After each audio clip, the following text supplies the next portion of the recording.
राष्ट्रपति Donald Trump का अमेरिकी कांग्रेस में पहला भाषण, कहा मेरिट के आधार पर इमिग्रेशन सिस्टम लागू करेंगे, नई नौकरियां पैदा करने और साथ ही कमजोर उद्योगों के रिवाइवल पर होगा फोकस, दवा की कीमतों पर भी करेगी कटौती। उम्मीद से बेहतर जीडीपी आंकड़ों के दम पर बाजार में जोरदार उछाल, निफ्टी 8950 के करीब, सेंसेक्स में 200 अंकों से ज्यादा की तेजी।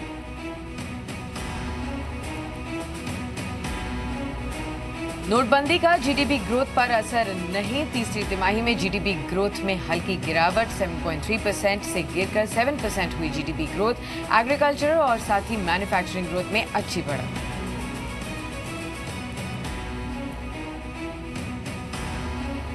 सुपरमार्केट चेन डी मार्ट चलाने वाली कंपनी एवेन्यू सुपरमार्ट का आईपीओ 8 मार्च को खुलेगा, 295-299 रुपए प्रति शेयर का प्राइस बैंड तय।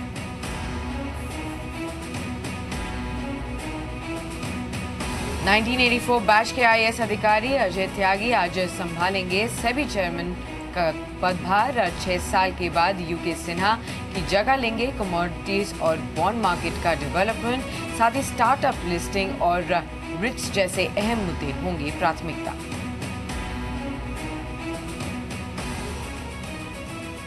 प्रस्तुतकर्ता कश्मीरी केसर युक्त असली पतंजलि च्यवनप्राश खाइए, रोगों से लड़ने की पूरी ताकत पाइए। प्रायोजक पतंजलि हर्बल बाथ सोप, बेशकीमती जड़ी बूटियों से निर्मित त्वचा की प्राकृतिक कोमलता एवं सुंदरता के लिए।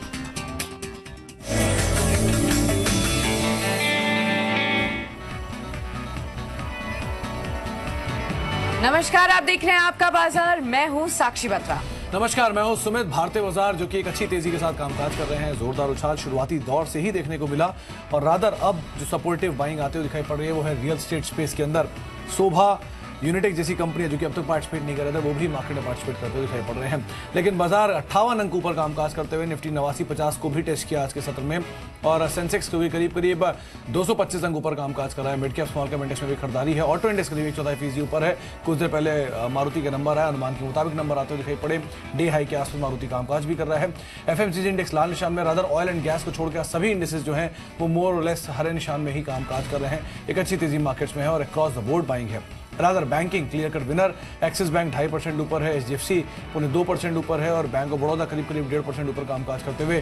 तो ओवरऑल बैंकिंग की तरफ से एक अच्छा सपोर्ट है और ऑटो नंबर से ठीक पहले ऑटो में भी मिला जुला रुझान है, जहां पे हीरो मोटोकॉर्प मारुति खरीदारी में कामकाज करते हुए, auto Ashok Leyland force motor खरीदारी में कामकाज करते हुए दिखाई पड़ रहे हैं। एब्सोल्युटली। चलिए, बाजार में अच्छी खासी तेजी है और ऐसी तेजी में आपके पोर्टफोलियो पर आपको क्या कुछ करना चाहिए, इसके ऊपर कोई भी आपको राय चाहिए तो आप हमारे साथ इस शो में मौजूद रह सकते हैं। हमारे साथ आज 2 जानकार मौजूद रहेंगे, मिस्टर लोकेश उपल हैं और साथ ही मिस्टर विवेक करवा मौजूद रहेंगे। 1 घंटे के दौरान आपकी सभी क्वेरीज को एड्रेस करेंगे और आज गुजरात स्पेशल है तो गुजरात के व्यूअर्स भी लगातार हमसे अपने सवाल पूछ सकते हैं। सवाल पूछने का तरीका बेहद आसान है, आप कॉल करके अपने सवाल हमसे पूछ सकते हैं। टोल फ्री लाइन खुल चुकी है 1800-180-3545, साथ ही ऑल्टरनेट लाइन भी आपको दी गई है 0120-425-8237 पर भी कॉल करके आप अपने सवाल हम तक पहुंचा सकते हैं। फेसबुक के जरिए और व्हाट्सएप के जरिए भी लगातार आपका बाजार आपके साथ जुड़ा रहता है और इन माध्यमों के जरिए भी आप अपने सवाल हम तक पहुंचा सकते हैं। आज के पहले सवाल की तरफ बढ़ते हैं। आज के पहले दर्शक का जो सवाल है, अहमदाबाद से मिस्टर रौनक पटेल हमारे साथ फोन लाइन पर मौजूद है। मिस्टर पटेल नमस्कार, पूछिए अपना सवाल। हाँ मैंने इंडियन इंफ्रा लिए थे 50 में जी, किस नजरिए से आपने यहाँ पर खरीदारी की है? मैंने लॉन्ग टर्म के लिए 1 ईयर के लिए लिए हैं। लॉन्ग टर्म के लिहाज से आपने यहाँ खरीदारी की है, ज्यादा नुकसान नहीं है। फ्लैटिश ट्रेड अभी यहाँ पर देखने को मिल रहा है। एमबीएल इंफ्रा में 100 शेयर्स के इनकी खरीदारी है। Lokesh, good morning to you. सवाल आपसे होगा, एमबीएल इंफ्रा पर क्या करने की सलाह देंगे इनको? Very good morning Sakshi ji. अगर एनबीएल इंफ्रा के चार्ट को स्टडी करते हैं, we see the stock has taken a sell off from the levels of 88 और कहीं ना कहीं इसका जो बेस फॉर्मेशन हुआ that is close to levels of 42 and 43। अब इसके लॉन्ग टर्म चार्ट देख के ऐसा लग रहा है कि 42-43 को इसने बेस फॉर्म किया और वहां से कहीं ना कहीं थोड़ा सा पुल बैक देखा जा सकता है। इस मंथ ऑफ मार्च में लग रहा है कि यहाँ पे एक राइट शोल्डर फॉर्मेशन आ सकती है चार्ट्स पे and the stock can go up to the level of 62 rupees. तो 62 के लक्ष्य के लिए अपनी पोजीशन को होल्ड कर लीजिए and keep a very strict stop loss close to levels of 42 and 43, क्योंकि वही इसका एक बेस फॉर्मेशन बना हुआ है। जी, इस बीच एक और अहम खबर आ रही है। निक्केई मैन्युफैक्चरिंग पीएमआई के आंकड़े आ चुके हैं 50.7 ये आंकड़ा आया है, यानी कि मोर और लेस बाजार ने जो अनुमान लगा रखा था कि 50 के ऊपर ही आंकड़ा आएगा और वो आंकड़ा 50.7 आया है। अनुमान 50.4 यानी मुकाबला जो है 50.4 के मुकाबले 50.7 आई है। एक स्लाइटली इंप्रूवमेंट आता हुआ दिखाई पड़ा है। 50 के ऊपर होल्ड करना अपने आप में एक बड़ी बात के तौर पे देखा जा रहा है। तो निक्केई मैन्युफैक्चरिंग पीएमआई के नंबर्स आ चुके हैं, 50.7 का नंबर आया है। विवेक, आप क्या रखते हैं? कल जीडीपी के नंबर आए अनुमान से बेहतर, और आज निक्केई मैन्युफैक्चरिंग पीएमआई का नंबर है, ये भी अनुमान से बेहतर है। और सबसे बड़ी चीज मारुति के नंबर कुछ देर पहले आए थे, वो भी अनुमान के आसपास ही आते हुए दिखाई पड़े। आप अनुमान क्या रखते हैं? मतलब जिस तरह के आंकड़े आ रहे हैं, लगता है ये बाजार को और सपोर्ट देंगे गोइंग फॉरवर्ड? देखो, बाजार को तो ये ऑलरेडी सपोर्ट दे ही रहे हैं और उस कारण आज भी एक मतलब 2-3 दिन से जो फ्लैट ट्रेंड था, आज थोड़ा रिकवरी दिखा रहा है। यहाँ पे एक चीज माननी पड़ेगी। देखिए, एक नेगेटिविज्म जो डिमोनेटाइजेशन के बाद में फैलाया जा रहा था और छोटी मोटी हस्तियों से नहीं, बड़ी बड़ी हस्तियां भी, इकोनॉमिस्ट लेवल के लोग भी इस बात को बोल रहे थे कि ये बहुत नेगेटिव इम्पैक्ट करेगा। लेकिन पहले दिन से मेरा एक व्यू स्टैंड बहुत क्लियर था कि जैसे वाइट इकोनॉमी बढ़ता है तो आपका जीडीपी नंबर ऑटोमेटिकली बढ़ेगा और ग्रोथ भी बढ़ेगा, और वो अब प्रूव राइट हो रहा है और कुछ नहीं। तो आगे चल के भी जैसे जैसे डिजिटल इकोनॉमी और बढ़ने वाली है और ब्लैक इकोनॉमी कम होगी, अपना जीडीपी नंबर वगैरह, मैन्युफैक्चरिंग सब कुछ इंप्रूवमेंट होने वाला है। तो I am bullish long term के लिए आफ्टर डिमोनेटाइजेशन। एक्चुअली मैं बहुत बुलिश रहा हूँ। ओके, चलिए भरूच चलते हैं। हमारे साथ महेश मौजूद है बातचीत करने के लिए। महेश जी नमस्कार। नमस्कार सर। नमस्कार महेश जी, क्या सवाल है आपका? पूछिए। सर मेरे पास डीसीबी बैंक है, 112 पे लिए हुए हैं 100 शेयर। ओके, तो मुझे जानना था प्रॉफिट बुकिंग करना चाहिए या होल्ड करना चाहिए? वैसे आपका नजरिया क्या था इसमें महेश जी? मैं होल्ड कर सकता हूँ लॉन्ग अवधि के लिए। ओके, विवेक सवाल डीसीबी बैंक पर है। 100 शेयर है, 112 रुपए के भाव पे खरीदारी है, 156 आ चुका है शेयर। खरीदारी के बाद से अच्छा मूव है, 40-42 रुपए ऊपर आ चुका है खरीदारी से। आप क्या राय रखते हैं, क्या करना चाहिए? देखिए, एक तो 31 मार्च जो डेडलाइन दिया हुआ है बैंकिंग सेक्टर को सारा एनपीए क्लीन करने के लिए, और डीसीबी बैंक में भी आपको याद होगा कि एक कुछ महीनों पहले, कुछ क्वार्टर्स के पहले बहुत बड़ा एनपीए डिक्लेयर किया था उन्होंने भी। मेरे हिसाब से वो सब मैटर ऑफ पास्ट हो गया है और फ्यूचर में सारी बैंकिंग सेक्टर ऐसे होल, और मैं तो काफी बुलिश रहा हूँ आपके शो पे हमेशा कि बैंकिंग सेक्टर काफी अच्छा प्रदर्शन देगा, और मुझे लगता है डीसीबी उसी कैटेगरी में आएगा। तो क्या होने वाला है कि जैसे आज टेलीकॉम इंडस्ट्री में हो रहा है, वैसे ही बैंकिंग सेक्टर में स्लो एंड स्टडीली कंसोलिडेशन होगा और मे बी 7, 8 या 10 बड़े बैंक रह जाएंगे इंडिया में। तो जैसे जैसे ये होता है, I think small sector banks के लिए भी पॉजिटिव रहेगा। तो आप इसमें बने रहिए। सिर्फ एक चीज देख सकते हो कि आप 2-3 बैंक्स लेके रखिए ताकि थोड़ा आपको डाइवर्सिफिकेशन भी रहे, और अगर ऐसा कंसोलिडेशन होता है तो यहाँ वहाँ आपको कहीं ना कहीं तो एक अपट्रेंड मिलते रहेगा। जी, चलिए, तो आपको राय दिया चुकी है डीसीबी बैंक के संदर्भ में भी। हमारे साथ अमृत लाल हैं जो कि वडोदरा से मौजूद हैं। लाल साहब नमस्कार। हाँ जी नमस्कार। नमस्कार लाल साहब, क्या सवाल है आपका? पूछिए। एक्चुअली मैं लॉन्ग टर्म इन्वेस्टर हूँ और मेरे पास 20 साल से भी ज्यादा पुराने टिस्को और रिलायंस के शेयर्स हैं। टिस्को के 200 शेयर्स हैं और रिलायंस के 165 शेयर्स हैं। एवरेज कॉस्ट मेरी रिलायंस की है 100 रुपया और टिस्को की है, टिस्को की भी एवरेज कॉस्ट 100 रुपया ही है। तो मेरे को क्या, मैं पूछना चाहता हूँ कि मेरे को अभी प्रॉफिट बुक करना चाहिए या और पड़ा रखूँ अभी? लाल साहब, आप क्योंकि 20 साल से रिलायंस इंडस्ट्रीज में बने हुए हैं, तो आपको जो डीमर्ज एंटिटी होंगे उनके शेयर भी मिले होंगे? हाँ जी, कई मिले हुए हैं, बोनस राइट कई आए हुए हैं। और जो अलग हुए थे, मेरी एवरेज कॉस्ट 100 रुपए से भी कम है, बल्कि मैं ये बोलूंगा नेगेटिव कॉस्ट है। आपको फ्री के शेयर है रादर ये। लेकिन जो आपको मुफ्त के शेयर मिले थे रिलायंस कैपिटल के या फिर रिलायंस एनर्जी वगैरह के, वो आपके पास हैं? वो भी आपने निकाल दिया? पड़े हैं, लेकिन उनमें मेरे को दम नहीं लगता कुछ। चलिए, विवेक ये सवाल आपसे होगा रादर, क्योंकि बहुत लंबी अवधि का नजरिया है इनका। इन्होंने 20 साल से रिलायंस को होल्ड कर रखा है और कॉस्ट जो है वो ऑलमोस्ट जीरो है इनकी।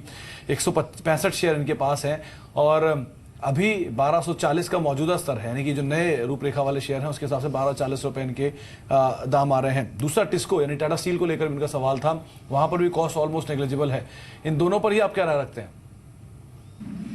देखिए सुमित, एक्चुअली इन्होंने इन शेयरों से शादी कर ली है, ऐसे बोलना चाहूंगा मैं। और ऐसे ही होना चाहिए बेसिकली, अगर लॉन्ग टर्म इन्वेस्टर हो आप और अगर मतलब 10, 15, 20 साल अगर होल्ड करते हो तो काफी वेल्थ क्रिएशन होता है जनरली, और इनके साथ भी ऐसा ही हुआ होगा। लेकिन आज के दिन क्या है कि एक तो होता है अपॉर्चुनिटी कॉस्ट। तो पिछले 7-8 साल से, अगर 20 साल में से 7-8 साल, तो 12 साल इनका रैली हुआ होगा और 7-8 साल से ये स्टॉक ऐसे ही अटका हुआ पड़ा था। अब थोड़ा बहुत चलना चालू किया है। तो अपॉर्चुनिटी कॉस्ट एक बहुत बड़ी चीज है, तो जो हर निवेशक को देखनी चाहिए। तो मेरे हिसाब से आज रिलायंस इस दौड़ के बाद थोड़ा बहुत मुझे कॉस्टली लग रहा है। ऑफ कोर्स अप ट्रेंड आते ही वैल्यूएशन, कई ब्रोकरेज हाउसेस ने अप ट्रेंड वो हायर टारगेट्स ये किया है, अनाउंस किया है, लेकिन मेरे हिसाब से अभी टेलीकॉम में आगे क्या होने वाला है, इनको कितने साल लगेंगे प्रॉफिटेबिलिटी में आने के लिए, ब्रेक इवन कब होगा, ये सब ग्रे एरिया है अभी भी। तो मेरे हिसाब से आप जैसे जैसे स्टॉक ऊपर जाता है, आप थोड़ा थोड़ा बुक करते रहिए और लोअर लेवल्स में मिले तो आप वापस री एंटर कर लीजिए। तो आपके तो पास तो ये फ्री शेयर हो गए, तो नुकसान आपको कुछ होने वाला नहीं है। और अगर ये स्टॉक नहीं जाता है ऊपर तो आप इसमें से बच जाएंगे, नीचे आते वापस आप खरीद लीजिए। ये दोनों के लिए यही राय रहेगी अभी। ऑलराइट, चलिए दोनों इश्यूज पर आपको राय मिल चुकी है। एक बार आईसीआईसीआई बैंक आप देखिए, फिलहाल बैंक ने एमसीएलआर दर जो है वो घटाई है, 15 से 20 बेसिस पॉइंट्स यहाँ पर कटौती की है इन रेट्स के। और उसके बाद आप देखिए 279 के लेवल्स पर दिन के ऊपरी स्तरों के करीब ही 1.25% ऊपर अभी आईसीआईसीआई बैंक कामकाज भी कर रहा है। चलिए लेकिन कुछ और कॉलर्स से भी बातचीत कर लेते हैं। राजेश जी हमारे साथ मौजूद हैं फोन लाइन पर। नमस्कार राजेश जी, पूछिए। हाँ मैडम, मेरे पास अशोक लेलैंड के 500 शेयर 92 की परचेज प्राइस है। अशोक लेलैंड के आपने किस प्राइस पर खरीदारी की है? 92। ओके, और आपका लॉन्ग टर्म व्यू है? हाँ, मैं 2 साल तक वेट कर सकता हूँ। 2 इयर्स तक का आपका नजरिया है। ठीक है, आपको राय दिलवा देते हैं। लोकेश, आपकी क्या राय होगी अशोक लेलैंड को? आज ऑटो सेल्स नंबर्स भी आने हैं, मारुति के अच्छे नंबर्स आए हैं, देखना होगा कि अशोक लेलैंड के किस तरीके के नंबर्स रहते हैं। उस बेसिस पर आप क्या सलाह देंगे? इनका लॉन्ग टर्म का व्यू है? देखिए साक्षी जी, अगर मैं अशोक लेलैंड की बात करें, stock has given a brilliant run from the levels of 40 rupees और कहीं ना कहीं 120 का टॉप इसने फॉर्म किया था। And when the market took the correction, stock में भी एक अच्छी करेक्शन आई थी, it went down close to levels of 70-72 और वहां पे 70-72 में काफी टाइम तक ये स्टॉक बना रहा, वहां पे इसने कंसोलिडेट किया है। अगर मैं इसके लॉन्ग टर्म चार्ट्स को स्टडी करता हूं तो अपनी कंसोलिडेशन रेंज से स्टॉक बाहर निकलने की कोशिश कर रहा है और आने वाले टाइम में 120 से लेकर 140 के लक्ष्य ऊपर की तरफ देखे जा सकते हैं। आपका 1 साल का नजरिया है, अपनी पोजीशन में बने रहिए और 75 का एक ट्रेलिंग स्टॉप लॉस मेंटेन कीजिए for the immediate target close to levels of 140 to 130 on the upside। जी चलिए, तो आपको राय दी गई अशोक लेलैंड में आप बने रह सकते हैं और अभी भी नंबर्स भी आने हैं, तो नंबर्स काफी क्रूशियल रहेंगे। कार्तिक हमारे साथ मौजूद हैं अहमदाबाद से बातचीत करने के लिए। कार्तिक जी नमस्कार। हाँ नमस्कार। नमस्कार कार्तिक जी, क्या सवाल आपका? पूछिए। Good morning. बढ़िया है जी। अभी हमने ओएनजीसी का और ये एचपीसीएल का मर्जिंग का हम सुन रहे हैं, तो अभी ओएनजीसी हमने 201 पे शेयर परचेज किए हुए, तो अभी उसको होल्ड में रखे या सेल कर दीजिए? क्या आपकी राय क्या है? कार्तिक जी, ये खरीदारी आपने टाइम फ्रेम क्या रखा है इसमें, छोटी अवधि के लिए, लंबी अवधि के लिए? नहीं, ये मैंने लॉन्ग टर्म पे ही रखा है। लॉन्ग टर्म के लिए ले रखा है, ओके। विवेक, सवाल ओएनजीसी पर है। 201 पे खरीदारी है, 50 शेयर है, 195 का मौजूदा स्तर है। खरीदारी इन्होंने खबरों के आधार पे की है, जो खबरें आ रही हैं ओएनजीसी और बीपीसीएल और एचपीसीएल के विलय को लेकर, जो बड़ी मेगा मर्जर करने की बातचीत हो रही है ऑयल एंड गैस स्पेस में। आप क्या राय रखते हैं? अभी तो बहुत ज्यादा इंपैक्ट नहीं होगा, लेकिन हाँ गोइंग फॉरवर्ड जैसे जैसे इंटीग्रेशन पूरा होगा बहुत बड़े इंपैक्ट की उम्मीद लगाई जा रही है। आप क्या राय रखते हैं इसको लेकर? सुमित, इनफैक्ट मुझे ध्यान है 3 या करीबन 3.5 साल पहले एक अंग्रेजी चैनल पे मैं शो करता था, अभी भी करता हूँ, तो उसमें ये बोल रहा था कि ऑयल मार्केटिंग कंपनीज जैसे जैसे डीरेगुलेशन होगा पेट्रोल, डीजल और केरोसिन का भी, ये स्टॉक्स आपको मल्टीबैगर बन सकते हैं। तो मुझे ध्यान है कि उसके बाद में करीबन 3 to 4 टाइम्स ये स्टॉक्स ऑलरेडी बढ़ चुके हैं। अब देखिए, निवेशक ने तो न्यूज के आधार पे अगर खरीदा है तो कोई बात नहीं, लेकिन वो बहुत क्लियर है कि लॉन्ग टर्म वेट करने के लिए मैं रेडी हूँ। तो अगर ओएनजीसी एचपीएल को मर्ज करता है, मतलब वो फर्स्ट स्टेप होगा, और गवर्नमेंट ने ऑलरेडी अनाउंस कर दिया है कि बीपीसीएल और आईओसी भी मर्ज होंगे और ग्लोबली एक बड़ा कंपनी बन जाएगा। तो कभी भी ऐसा एक जब रीस्ट्रक्चरिंग एक तरीके का कॉर्पोरेट एक्शन होगा, मेरे हिसाब से ये स्टॉक सारे आपको वेल्थ क्रिएट आगे भी करके देंगे। तो आप इसको होल्ड कीजिए, आप लॉन्ग टर्म इन्वेस्टर है, वेट कीजिए। 195 ओएनजीसी में कॉस्टली नहीं लग रहा है और हो सकता है अगले 2 या 3 साल के बाद आप जी बिजनेस को फोन करके धन्यवाद बोलोगे। ऑलराइट, चलिए एक छोटे से ब्रेक के लिए यहाँ पर रुकते हैं। ब्रेक के बाद भी लगातार आपके सवालों के जवाब जारी रहेंगे, लेकिन ब्रेक में जाने से पहले आपको बता देते हैं सेंसेक्स का सुल्तान सीजन 4 के बारे में, जिसका अगला सिटी राउंड होने जा रहा है अब लखनऊ में। जी हाँ, 3 मार्च को ये खेला जाएगा राउंड, और आपको बता दें कि होटल ताज में शाम 6:30 बजे से ये राउंड होगा। आप भी यहाँ पर मौजूद रह सकते हैं, और मौजूद रहने के लिए, अटेंड करने के लिए आपको केवल ये करना है, हमें एक SMS भेजना है। लखनऊ लिखिए, अपनी डिटेल्स लिखिए और भेज दीजिए 57575 पर।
Welcome back after the break. आप देख रहे हैं आपका बाजार। दो जानकार हमारे साथ मौजूद हैं, मिस्टर लोकेश उपल और साथ ही मिस्टर विवेक करवा हैं, जो कि लगातार आपके सवालों के जवाब दे रहे हैं। बाजार में अच्छी तेजी अभी भी बनी हुई है।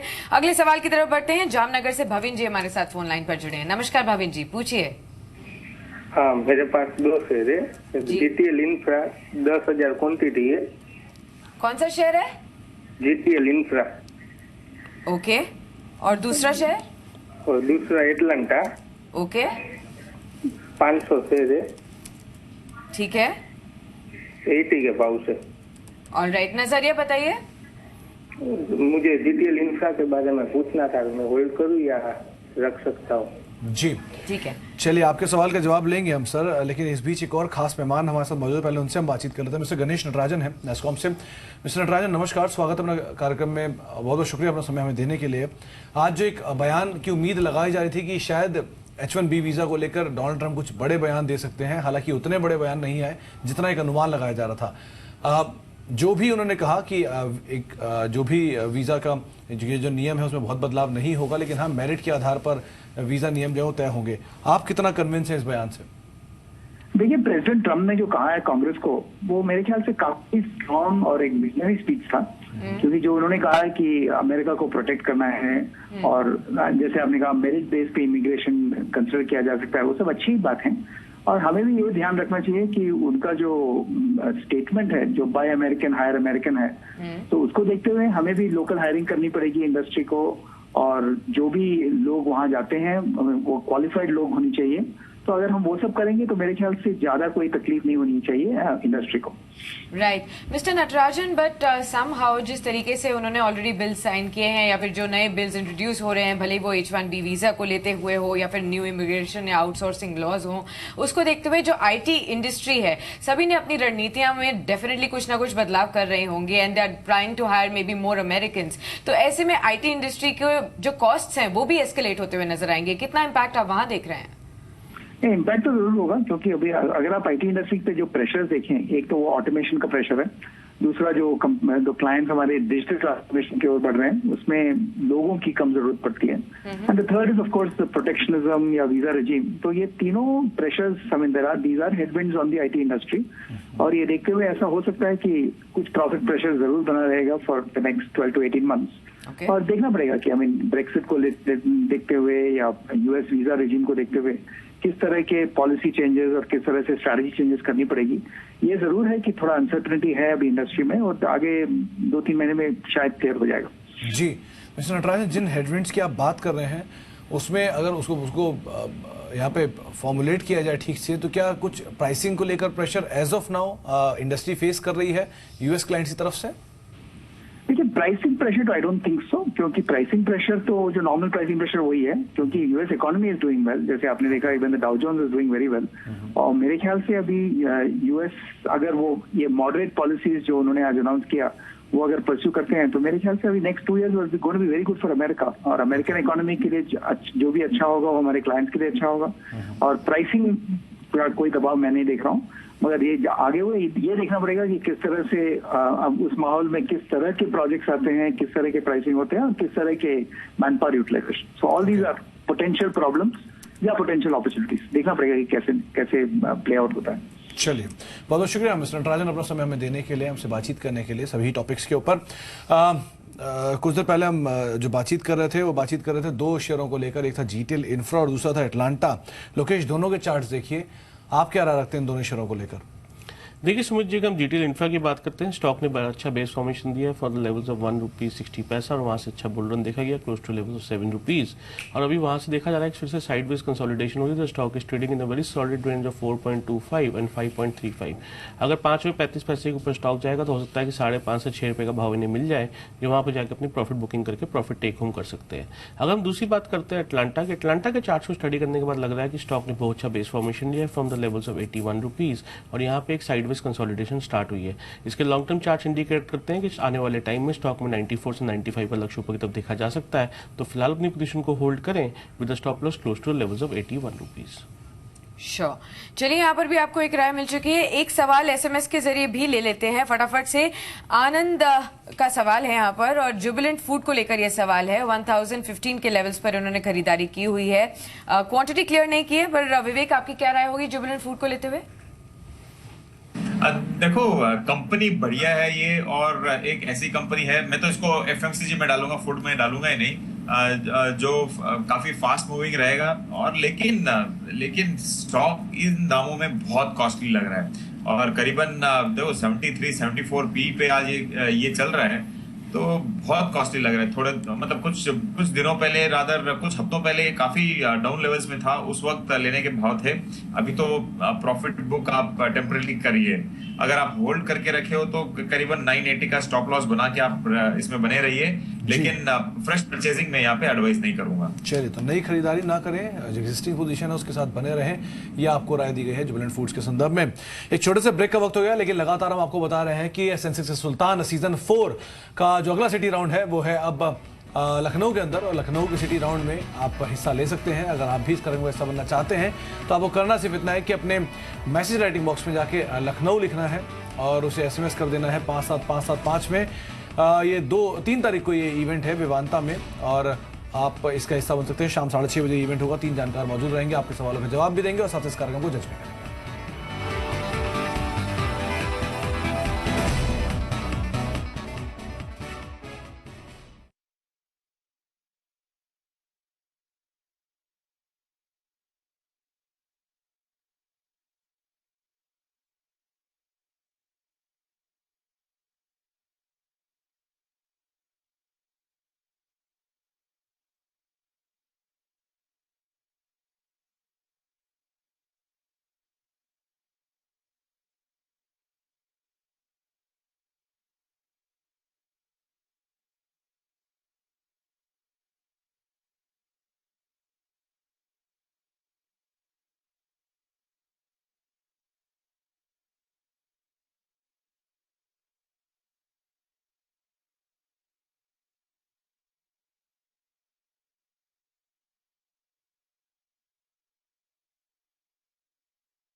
Welcome back after the break. आप देख रहे हैं आपका बाजार। अगले सवाल की तरफ हम बढ़ते हैं। भावनगर से हरीश भाई हमारे साथ जुड़े हैं फोन लाइन पर। हितेश भाई जुड़े हैं, माफ कीजिएगा। नमस्कार सर, पूछिए अपना सवाल।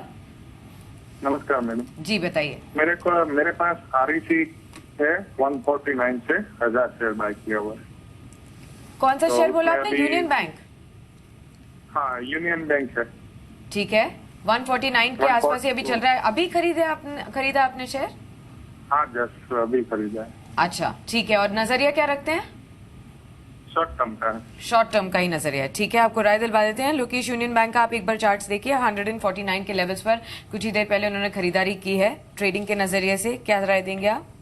देखिए साक्षी, अगर यूनियन बैंक के शॉर्ट टर्म चार्ट को स्टडी करते हैं, we see a very good base formation close to levels of 147 and 146। तो पहले आप सर 146 का स्टॉप लॉस डाल लीजिए and hold your position for the immediate target close to level of 155। 155 की अपनी पोजीशन को होल्ड कर लीजिए with stop loss close to levels of 166। ये 1 से 2 दिन में आपका लक्ष्य अचीव हो जाएगा। जी, तो आपको राय दी जा चुकी है। करीब 150 रुपए के स्तरों पर शेयर कामकाज कर रहा है, 2 से ढाई रुपए के आसपास की बढ़त यहाँ पे देखने को मिल रही है। बातचीत करते हैं अब नीरज से, मध्य प्रदेश से हमारे मौजूद है। नीरज जी नमस्कार। गुड मॉर्निंग नीरज जी, क्या सवाल आपका, पूछिए। सर मेरा ये सवाल है कि मेरे पास मिर्जा इंटरनेशनल के हैं सर 250 शेयर। ओके। 94 के रेट के। ओके, और आपका नजरिया क्या है इसमें नीरज जी? जी कितना टाइम फ्रेम आप इसमें दे सकते हैं, कितने समय के लिए खरीदारी आपकी? 6 मंथ 1 ईयर। 6 महीने से 1 साल। जी ओके। इनका सवाल विवेक मिर्जा इंटरनेशनल पे है, 94 के भाव पे खरीदारी है, 250 शेयर है, 92-93 का मौजूदा स्तर है, 1% के आसपास की बढ़त देखी जा रही है। आप क्या राय रखते हैं इसमें? देखो, इसको मैं 20 रुपए से देखते आ रहा हूँ मिर्जा इंटरनेशनल को, और काफी करीबन 110 तक गया था और अभी 93 में ट्रेड कर रहा है। बेसिकली कंपनी आर्टिफिशियल लेदर बनाने के कारोबार में है और ये सेक्टर आगे बढ़ते ही रहेगा। जैसे जैसे मतलब हर एक कोई लेदर आइटम्स लेवे करके ये जरूरी नहीं है, तो उस बेसिस पे इसका ये एक यूनिक मार्केट है जो ग्रोथ दिखाते रहेगा। अभी भी ये स्टॉक कोई कॉस्टली नहीं है, करीबन 13-14 पी पे चल रहा है और इसका सेल्स और प्रॉफिट भी कंसिस्टेंटली बढ़ रहा है। तो मेरे हिसाब से आप इसमें बने रहिए और एब्सोल्यूट लॉन्ग टर्म के लिए इसको देखिए। काफी यहाँ से वापस 120 तक ये जा सकता है, पॉसिबिलिटी है। श्योर। चलिए आगे बढ़ते हैं अगले सवाल की तरफ। एक एसएमएस ले लेते हैं। हमारे पास एक एसएमएस आया है बैंकिंग स्पेस से ही। अहमदाबाद से मनन ने पूछा है, पंजाब नेशनल बैंक पर जानना चाहते हैं। 60 शेयर्स ये होल्ड करते हैं, 117 का इनका परचेजिंग प्राइस है, 143 पर अभी चल रहा है। अच्छे खासे मुनाफा देखने को मिल रहा है और आज के सेशन में भी अप मूव देखने को मिल रहा है। लोकेश, आपकी राय? देखिए Sakshi, if you look at charts of PNB एक अच्छा बैंक है जहाँ पे 72 रुपए से बहुत इसने ड्रीम बन दिया and went up to close to levels of 160-165 and because of some sideways consolidation इसमें भी एक साइडवेज मूवमेंट हो रही है। अब पीएसयू बैंक में बास्केट में बात करते हैं, 2 बैंक बड़े अच्छे निकल के आते हैं, एक होता है एसबीआई, दूसरा है पीएनबी। तो मेरी एडवाइस आपको ये रहेगी, आप 137 का ट्रेलिंग स्टॉप लॉस डाल के अपनी पोजीशन को होल्ड कीजिए for the upside target close to levels of 148 to 150। जी चलिए, तो आपको राय दी गई है। कामरी भाई से बातचीत कर लेते हैं, इंदौर से मौजूद है। कामरी जी नमस्कार। नमस्कार सर। नमस्कार कामरी जी, क्या सवाल आपका, पूछिए। सर मेरे पास यूपी होल्डिंग तिलक इंडस्ट्री की शेयर है। यूपी होल्डिंग के 2000 शेयर है, 40 बाइंग है जी, और तिलक इंडस्ट्री की 25,500 है। ओके, ये आपने खरीदारी कब की थी कामरी भाई? सर 6 महीने हो गए, 1 साल हो गया है। 1 साल हो गया। सर मैं जानना चाहता हूँ इसमें होल्ड करो के सोल्ड आउट करूँ? चलिए विवेक, इनका सवाल एक तो यूबी होल्डिंग पर है, दूसरा तिलक नगर, ये 2 इनकी पोजीशन है, दोनों पे क्या आप राय रखते हैं? यूबी होल्डिंग अभी इनको पता भी है क्या मुझे मालूम नहीं कि कोर्ट कर्नाटका में कोर्ट ने यूबी होल्डिंग को वाइंडिंग अप के लिए भी ऑलरेडी अनाउंसमेंट कर दिया है और कंपनी के पास इतना डेट है पर्टिकुलरली किंगफिशर और के चक्कर में कि इनके जो भी शेयर होल्डिंग है, एसेट्स है, बेच के भी शेयर होल्डर को कुछ नहीं मिलने वाला है। तो आप इसमें अगर इसको होल्ड भी करोगे तो फ्यूचर में क्या मिलेगा? मेरे हिसाब से तो कुछ भी नहीं मिलेगा। आप लॉस बुक करिए और निकल जाइए। यूबी होल्डिंग से तो अच्छा है मैकडॉवेल होल्डिंग, एक और कंपनी है जो यूबी यूनाइटेड ब्रेवरीज के शेयर्स होल्ड करती है। तो यूबी होल्डिंग तो बराबर इमीडिएटली आप निकल जाइए। अगला है तिलक नगर इंडस्ट्री, वही बोल रहे थे ना आप? जी हाँ, देखिए छोटी माइक्रो कैप कंपनी है लिकर सेक्टर में और मेरे हिसाब से जैसे मैं बैंकिंग में बुलिश हूँ, मैं लिकर सेक्टर पे भी इंडिया में काफी बुलिश रहूंगा अगले एटलीस्ट 5 साल के लिए। और ऑफ कोर्स तिलक नगर इतनी स्ट्रॉन्ग कंपनी नहीं है, बहुत छोटी कंपनी है, इसके सेल्स भी काफी कम है और ऑफ लेट लॉस देती रही है करके ये स्टॉक काफी नीचे आ गया। लेकिन 12-13 रुपए में ये कोई बड़ा नेगेटिव नहीं देने वाला है, तो आप इसमें बने रहिए फिलहाल। जब रिकवरी आती है इसमें से आप निकल के या तो यूनाइटेड स्पिरिट्स या फिर यूनाइटेड ब्रूवरीज में आप शिफ्ट कर सकते हो। तो फिलहाल होल्ड करिए। ये अगर 17-18 रुपए जाता है तो उस वक्त निकल के आप शिफ्ट कर लीजिए और यूबी होल्डिंग से तो आप इमीडिएटली निकल जाइए। श्योर।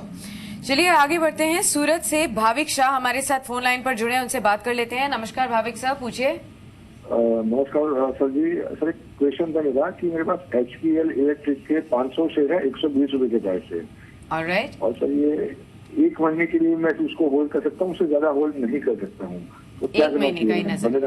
ठीक है, श्योर, आपको राय दिलवा देते हैं। लोकेश, 1 मंथ से ज्यादा ये होल्ड यहाँ पर नहीं कर सकते हैं, फिलहाल नुकसान में चल रहे हैं। 120 का इनका परचेजिंग प्राइस था, फिलहाल 1111 के प्राइसेस देखने को मिल रहे हैं। आज थोड़े से अप मूव देखने को मिल रहा है। अगले 1 महीने के लिए कैसे चार्ट्स दर्ज करें आपको?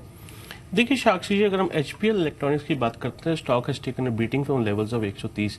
जब स्टॉक ने 130 के दायरे को तोड़ा तो इसमें बहुत हैवी बीटिंग आई, it went up to the levels of 98 और 97।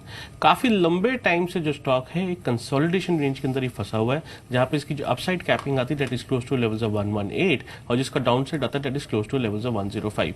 पहले तो सारा एक स्टॉप लॉस आप मेंटेन कर लीजिए that is close to levels of 105 and wait for the stock to cross 118 with volumes. जब स्टॉक 118 को वॉल्यूम्स के साथ क्रॉस करेगा, इसमें एक अच्छा ब्रेकआउट देखने को मिलेगा, तब आपको 125 से 130 के लक्ष्य ऊपर की तरफ मिल सकते हैं, जहां से हैमरिंग शुरू हुई थी।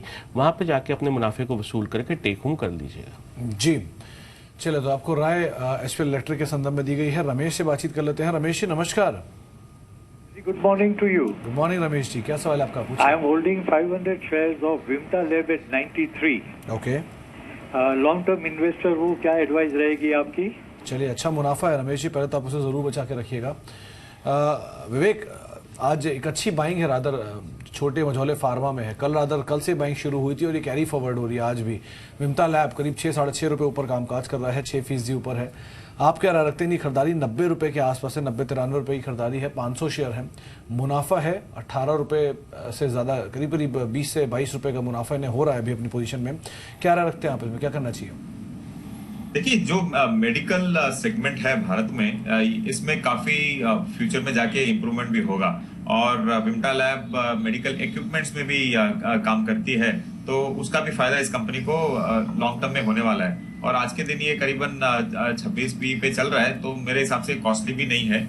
और इसकी जो सेल्स परफॉर्मेंस है लास्ट क्वार्टर की और प्रॉफिटेबिलिटी भी है, करीबन 2-3 करोड़, करीबन 3 करोड़ इसका प्रॉफिटेबिलिटी था, तो उस बेसिस पे ये स्टॉक कॉस्टली नहीं लग रहा है। और आज के दिन जो करीबन 260 करोड़ के मार्केट कैपिटलाइजेशन पे, of course micro cap company है तो आप इसमें बहुत ज्यादा पैसा तो मत लगाइएगा, लेकिन लग रहा है कि ये काफी यहाँ से इंटरेस्टिंग परफॉर्मेंस देने वाली है, तो आप इसमें होल्ड कीजिए और मेरे हिसाब से आपको हायर टारगेट्स यहाँ से और मिलने की संभावना है, ऑफ कोर्स लॉन्ग टर्म के लिए। तो रमेश जी, आपके लिए राय है कि आप बने रह सकते हैं, मुनाफा आपको हो रहा है और आगे भी ये तेजी और जारी रह सकती है, तो आपके लिए बने रहने की राय रखी गई है।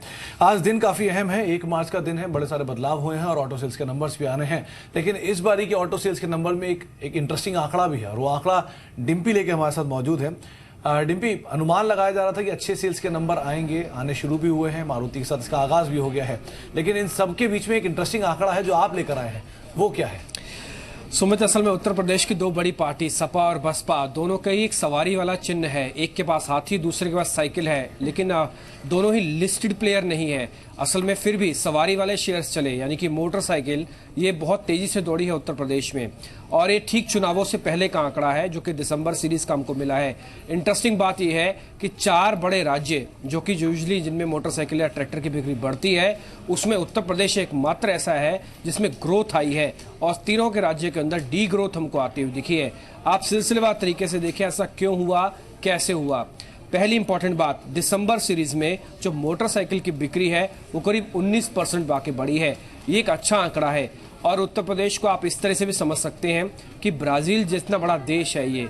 और एक इम्पॉर्टेंट और चीज़ है, उत्तर प्रदेश अपने ग्रामीण भारत के लिए बहुत समझा जाता है और जाना जाता है। उसमें अगर 19% मोटरसाइकिल बिक्री की ग्रोथ आई है तो इसके 2 मीनिंग निकाले जाएंगे। पहला तो चुनाव के साथ जोड़े सो जोड़े, लेकिन ये बात भी सिद्ध हो गई है कि नोटबंदी का इम्पैक्ट ग्रामीण भारत से भी धीरे धीरे खत्म हुआ है, और ठीक इलेक्शन जैसे मेगा इवेंट से पहले 19% की ग्रोथ हमको मोटरसाइकिल सेगमेंट में आते हुए दिखी है।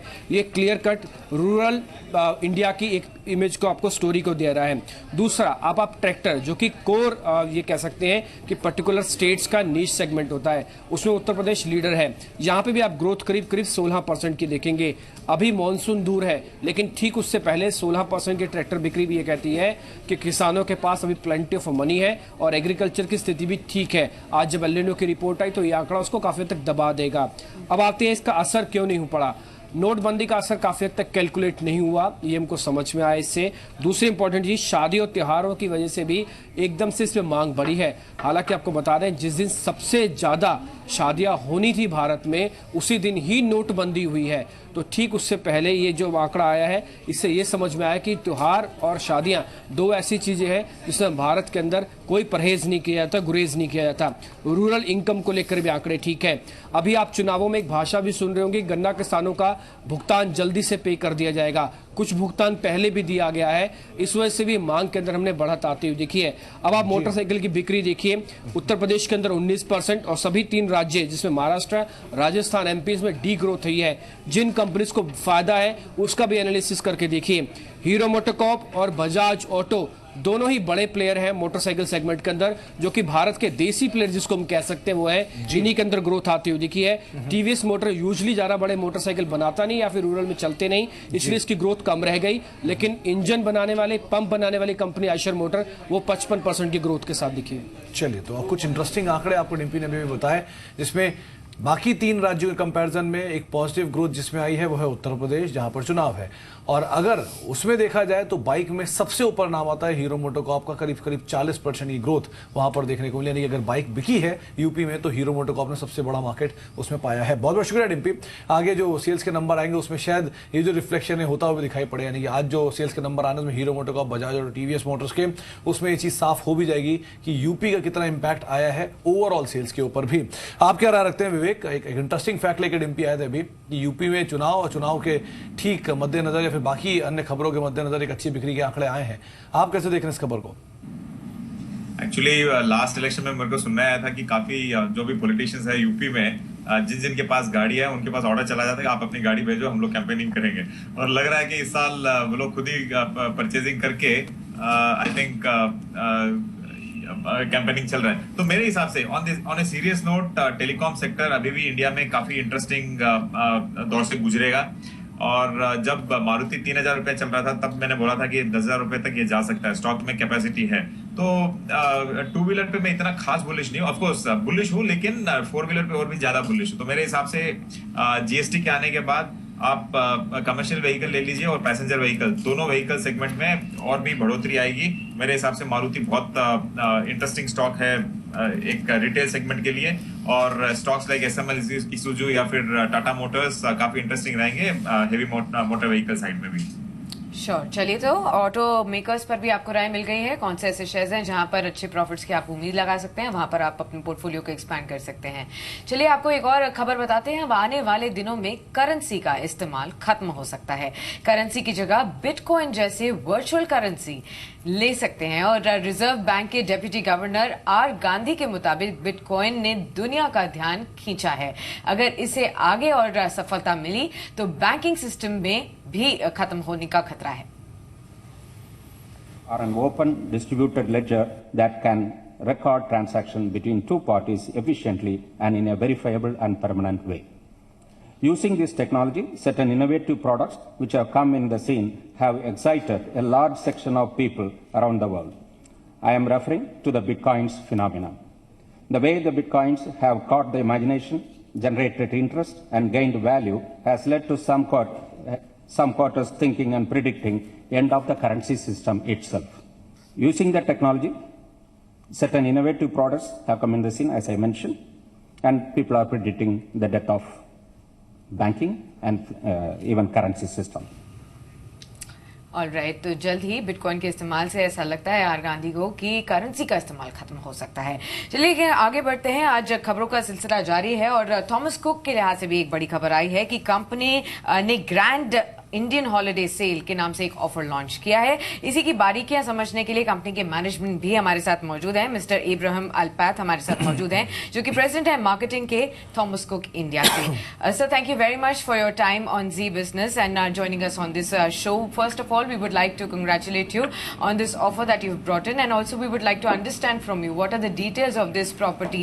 It is definitely a strategic initiative that the company has taken to expand its India vacation or holiday sale. So if you could expound upon the details.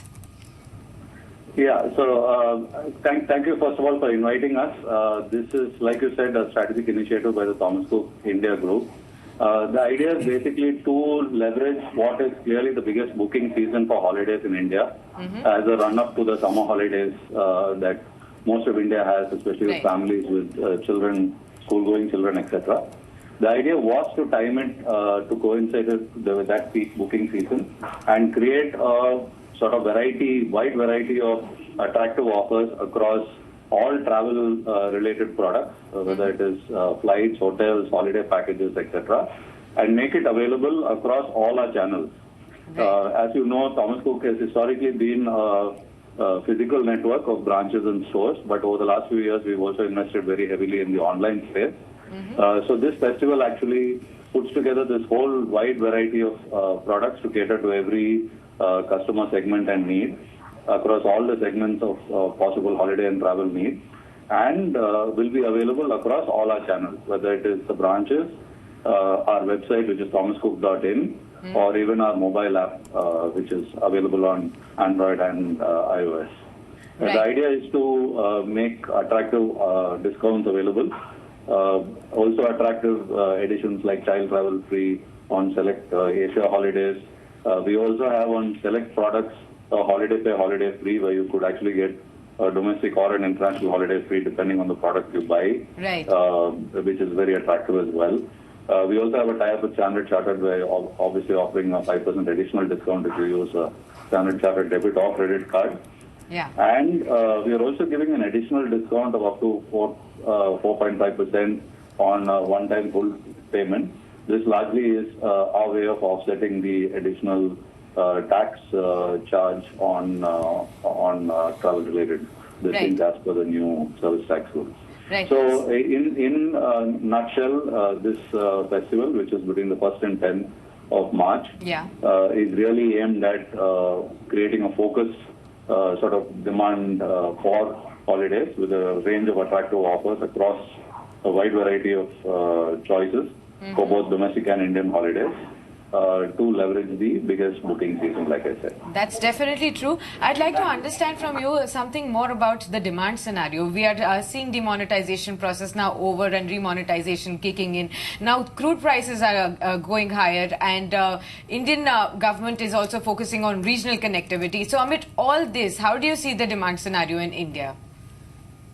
See, first off, I think you touched on demonetization. I'd like to reiterate that we have always been more of a premium player, so we had very little or no impact due to demonetization because most of our payments were anyway, if you will, non-cash.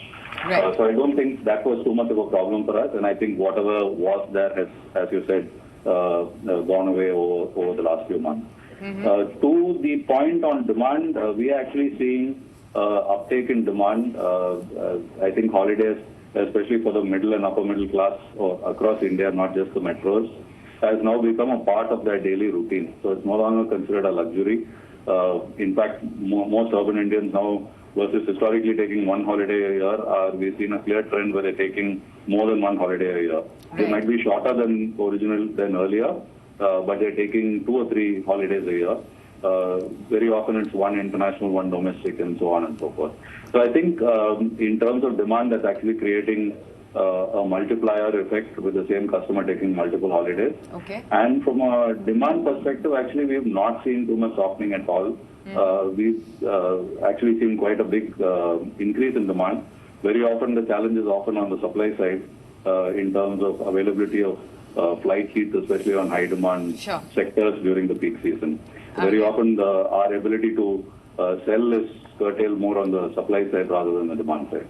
Absolutely. Thanks very much, Mr. Alapat, for joining us on Zee Business and exclusively telling us more about the details of this launch offer. Thank you very much for your time. चलिए आगे बढ़ते हैं और इसके अलावा एक छोटा सा ब्रेक लेंगे. ब्रेक के बाद जब लौटेंगे तो बहुत सारे और भी सवाल हैं और सवालों के जवाब देने के लिए दोनों ही जानकार हमारे साथ मौजूद रहेंगे. आप भी बने रहिए आपका बाजार के साथ.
आप देख रहे हैं आपका बाजार मार्केट्स करीब 216 अंकों पर कामकाज करिए 28,960 के स्तरों पर सेंसेक्स है। निफ्टी भी करीब 55 अंकों पर है।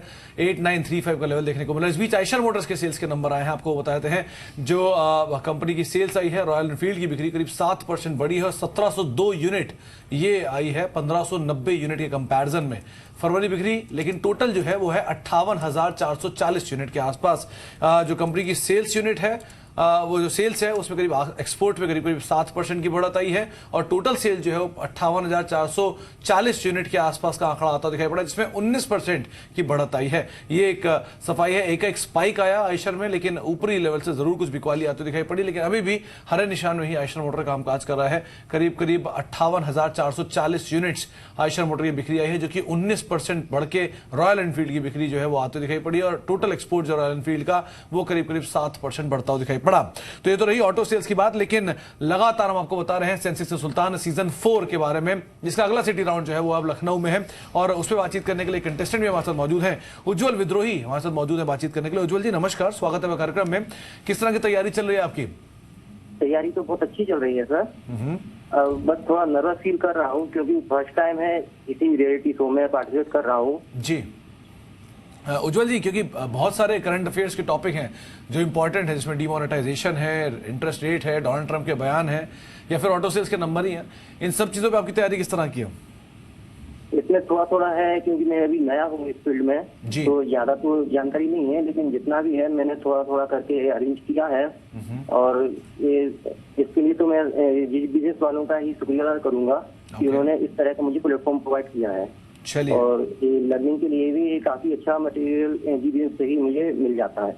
चलिए, तो आप तैयारी अपनी जोर शोर पर रखिए। आपसे मुलाकात करते हैं हम शुक्रवार को शाम 6:30 बजे इवेंट है, आपसे वहां पर मुलाकात करेंगे। लेकिन अगर आप भी यानी दर्शक इस कार्यक्रम का हिस्सा बनना चाहते हैं तो उन्हें करना सिर्फ इतना है कि अपने मैसेज राइटिंग बॉक्स में जाकर लखनऊ लिखना है, यानी कि एसके सेंसेक्स सुल्तान सीजन 4 के लखनऊ सिटी राउंड का हिस्सा बनने के लिए आपको लखनऊ लिखकर उसे SMS कर देना है 57575 पे।